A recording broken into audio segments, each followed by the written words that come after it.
Hello साथियों, एक और नई वीडियो में आप सभी का स्वागत है। साथियों, आज अपन बात करेंगे राजस्थान की नवीनतम नीति जिसका नाम है टीओडी नीति 2025 के बारे में अपन चर्चा करने वाले हैं, जिसको अपन कह सकते हैं साथियों ट्रांजिट ओरिएंटेड डेवलपमेंट पॉलिसी के बारे में अपन चर्चा करेंगे। साथियों, इसके अपन टॉप T20 एमसीक्यूज देखेंगे। ये 20 एमसीक्यूज आपको एकदम बढ़िया तरीके से रिवाइजन करवा देंगे मेरे भाई। तो स्टार्ट करते हैं मेरे भाई। आज का पहला सवाल क्या दे रखा है? सवाल दे रखा है कि राजस्थान सरकार द्वारा हाल ही में ही अनुमोदित टीओडी नीति का पूर्ण रूप आपसे पूछा गया है मेरे भाई। तो याद रखना, ट्रांजिट ओरिएंटेड डेवलपमेंट इसको कहा जाएगा। ऑप्शन नंबर आपका बी है वो सही रहेगा। ठीक है मेरे भाई, नेक्स्ट बात करते हैं। नेक्स्ट सवाल दे रखा है टीओडी नीति 2025 के मुख्य उद्देश्यों के संबंध में निम्नलिखित कथनों पर आपको विचार करना है। पहला बात करते हैं कि निजी वाहनों पर निर्भरता को कम करना ठीक बात आती है। दूसरा बात करें तो सार्वजनिक परिवहन और पैदल चलने वालों को बढ़ावा देना, ये बात भी सही है। और शहरी प्रदूषण को कम करना, ये बात भी सही है। तीनों कथन सही है मेरे भाई। ऑप्शन नंबर आप डी लगा दो। ठीक है, नेक्स्ट बात करते हैं। नेक्स्ट सवाल दे रखा है कि टीओडी नीति के तहत टीओडी नोड किसे माना जाता है, वो आपसे पूछा गया। तो मेरे भाई याद रखना, जो टीओडी नोड है उसको माना जाएगा जहाँ पीक आवर्स में प्रति घंटा 5000 या अधिक यात्री आते हों, उसको कहा जाएगा। ऑप्शन नंबर आपका बी है वो सही रहेगा। नेक्स्ट बात करते हैं। नेक्स्ट सवाल दे रखा कि टीओडी नोड के चारों ओर कितने दायरे को टीओडी जोन कहा जाता है, वो आपसे पूछा गया। तो मेरे भाई याद रखना, वो रहेगा 800 मीटर। ऑप्शन नंबर आपका सी है वो सही रहेगा। नेक्स्ट बात करते हैं। नेक्स्ट सवाल दे रखा कि अधिक संघनन विकास क्षेत्र के लिए स्टेशन से कितनी दूरी निर्धारित की गई है, वो आपसे पूछा गया। तो मेरे भाई याद रखना, स्टेशन से 500 मीटर तक के क्षेत्र को अधिक संघन विकास या फिर बोल सकते हो इंसेंटिव डेवलपमेंट एरिया के रूप में प्राथमिकता दी जाएगी। तो कितना है मेरे भाई? 500 मीटर। ऑप्शन नंबर आपका सी है वो सही रहेगा। नेक्स्ट बात करते हैं। नेक्स्ट सवाल दे रखा कि टीओडी नीति 2025 के कार्यान्वयन के संबंध में निम्नलिखित कथनों को मिलान करना है मेरे भाई। पहला बात करते हैं कि टीओडी नोड यात्रियों की संख्या साथियों 5000 प्रति घंटा रहेगा। ठीक है। दूसरा बात करते हैं तो टीओडी जोन का दायरा 800 मीटर रहेगा और संघन विकास क्षेत्र मेरे भाई 500 मीटर रहने वाला है। तो यहाँ पर से ऑप्शन नंबर आप ए लगा दो। नेक्स्ट बात करते हैं। नेक्स्ट सवाल दे रखा कि टीओडी नीति के तहत मिश्रित भू उपयोग का क्या अर्थ है, वो आपसे पूछा गया। तो मेरे भाई मिश्रित भू उपयोग के बारे में बात करें तो एक ही स्थान पर कार्यालय, मॉल, सिनेमाघर और सरकारी दफ्तर का होना अपन मान सकते हैं। ऑप्शन नंबर आपका बी है वो सही रहेगा, याद रखना है। नेक्स्ट बात करते हैं। राजस्थान के किस शहर में गैर मोटर चालित परिवहन को बढ़ावा देने की चर्चा की गई है? तो मेरे भाई याद रखना, इसका जो सही आंसर रहेगा वो उदयपुर रहेगा। उदयपुर के अंदर से साथियों गैर मोटर चालित परिवहन के मतलब कि वॉकिंग जो साइकिलिंग हो गया, उनको बढ़ावा देने की चर्चा चल रही है। दूसरा बात करते हैं। जयपुर के अंदर से साथियों मेट्रो कॉरिडोर के बारे में अपने को देख सकते हैं। जोधपुर में बात करें तो साथियों यहाँ पर से जो भविष्य है, भविष्य के अंदर से मतलब कि मेट्रो चल सकती है। ठीक है। बीकानेर के बारे में ज़्यादा कोई खास है नहीं इस नीति के अंदर से। नेक्स्ट बात करते हैं। टीओडी जोन में परियोजनाओं के लिए सड़क की न्यूनतम चौड़ाई कितनी अनिवार्य है? तो मेरे भाई याद रखना, टीओडी जोन में जो परियोजनाओं के लिए साथियों न्यूनतम है वो 60 मीटर चौड़ी जो है वो सड़क होनी चाहिए।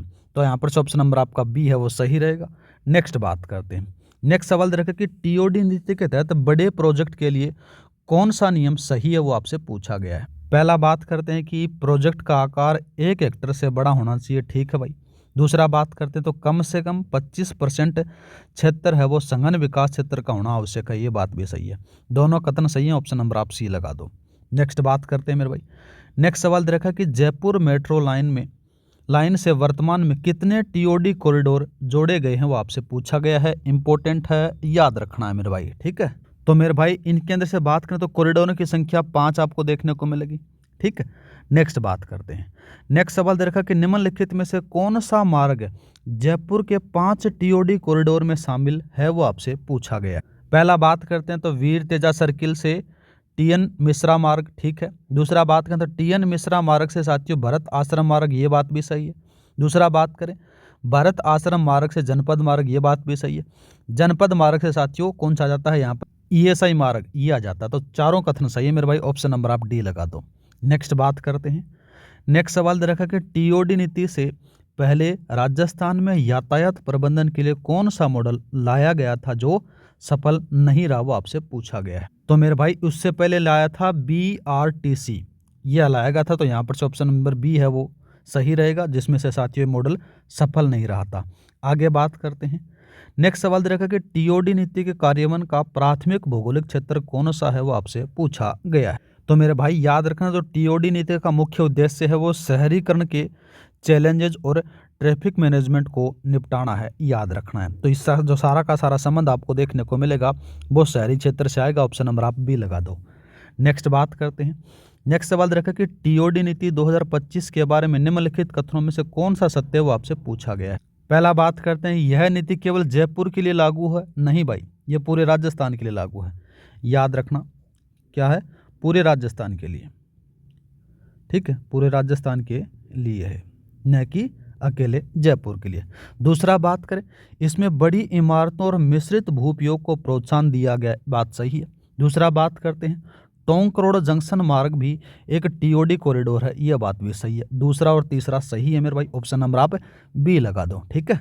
नेक्स्ट बात करते हैं मेरे भाई। नेक्स्ट सवाल दे रखा कि TOD मॉडल में पब्लिक ट्रांसपोर्टेशन के अंतर्गत किसे शामिल किया गया है, वो आपसे पूछ। तो मेरे भाई याद रखना, जो पब्लिक ट्रांसपोर्टेशन के अंदर से साथियों मेट्रो हो गया, रेलवे हो गया और राजस्थान की रोडवेज, जिसको उन सभी को शामिल किया गया है।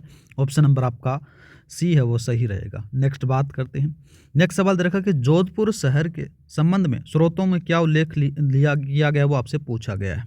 यह क्वेश्चन ध्यान से नहीं बना मेरे भाई, अच्छे से नहीं बना, इसको काट दो, ऐसा सवाल नहीं बनेगा। आगे बात करते हैं, ठीक है। नेक्स्ट सवाल दे रखा कि निम्नलिखित का सही मिलान कीजिए। अच्छा सवाल दे रखा है। पहला बात करते हैं, TOD का मुख्य केंद्र, तो मेरे भाई सार्वजनिक परिवहन रहेगा, ठीक है। बुनियादी ढांचा शर्त के बारे में अपन बात करें तो मेरे भाई बुनियादी ढांचा शर्त आज आपको देखने को मिलेगा 60 फीट चौड़ी सड़क मिलेगी और पर्यावरणीय लाभ आपको मिलेगा, मतलब कि इसमें से प्रदूषण कम होगा, तो ये इसमें मिला दो। ऑप्शन नंबर आपका ए सही रहेगा। नेक्स्ट बात करते हैं। नेक्स्ट सवाल दे रखा है कि संघन मिश्रित उपयोग में से जनता को क्या लाभ होगा, वो आपसे पूछा गया है। जनता को ये लाभ होगा, उन्हें एक ही स्थान पर सभी आवश्यक सुविधाएं मिल सकेंगी। ऑप्शन नंबर आपका बी है वो सही रहेगा।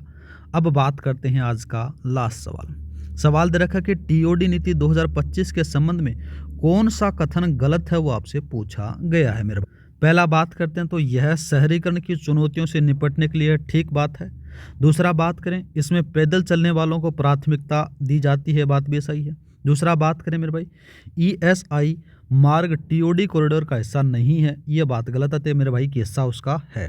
दूसरा बात करते तो 50 मीटर का दायरा अधिक संघन विकास के लिए है, ये बात भी सही है। तो आप ऑप्शन नंबर सी लगा दो मेरे भाई। तो ये थे मेरे भाई आपके ट्रांजिट ओरिएंटेड डेवलपमेंट जो TOD नीति 2025 के बारे में टॉप 10 T20 MCQs। उम्मीद करता हूँ कि आपको मजा आया होगा मेरे भाई। मिलते हैं नेक्स्ट वीडियो में, आज के लिए इतना ही। जय हिंद, जय भारत।